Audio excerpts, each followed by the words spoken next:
ফুটে যায়, সে এখন খুবই ছোট আছে, আর এজন্যই আমি তোমার সঙ্গে তাকে জঙ্গলে পাঠাতে পারবো না। জঙ্গলের জীব জন্তুরা তাকে বিপদে ফেলে দিবে, আর সেগুলোকে দেখো মুহাম্মদ ভয় পেয়ে যাবে। এবার মায়ের মুখে এমন কথা শুনে হালিমা রাদিয়াল্লাহু তাআলা আনহার মেয়ে বলতে লাগলো, হ্যাঁ গো মা, তুমি রৌদ্রের কথা বলছো?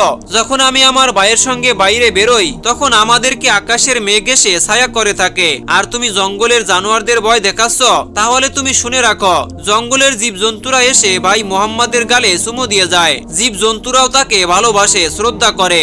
শুধুমাত্র এতটুকুই নয়, যখন আমি মুহাম্মাদকে সঙ্গে নিয়ে যাই তখন আমার কাজগুলো খুবই সহজ হয়ে যায়, কেননা তখন আমার ছাগলগুলো আর অন্য কোথাও পালিয়ে যায় না। যখন হালিমা রাদিয়াল্লাহু তাআলা আনহার কন্যা বারবার তার মাকে বলতে থাকলো, তখন শেষ পর্যন্ত হালিমা রাদিয়াল্লাহু তাআলা আনহা তাকে অনুমতি দিয়ে দিলেন।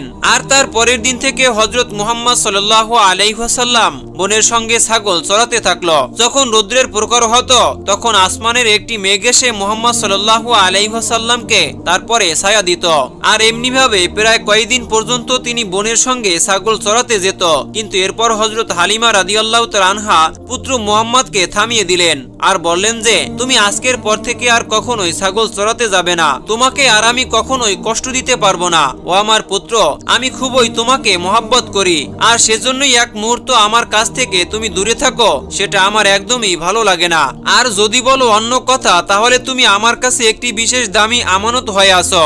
আজকের পর থেকে আর তুমি কখনোই আমার মেয়ের সাথে ছাগল চড়াতে যাবে না। আর এমনি ভাবে হালিমা রাদিয়াল্লাহু তাআলা আনহা মুহাম্মদ সাল্লাল্লাহু আলাইহি ওয়াসাল্লামকে ছাগল চড়ানোর থেকে বিরত রাখলেন। তারপর একদিন মুহাম্মদ সাল্লাল্লাহু আলাইহি ওয়াসাল্লাম বোনের সঙ্গে ছাগল চড়াতে গেল না। তারপরের দিনও তিনি ছাগল চড়াতে গেল না, এবং তৃতীয় দিনেও তিনি ছাগল চড়াতে জঙ্গলে গেল না। এরপর হযরত হালিমা রাদিয়াল্লাহু তাআলা আনহা দেখলেন তার কন্যা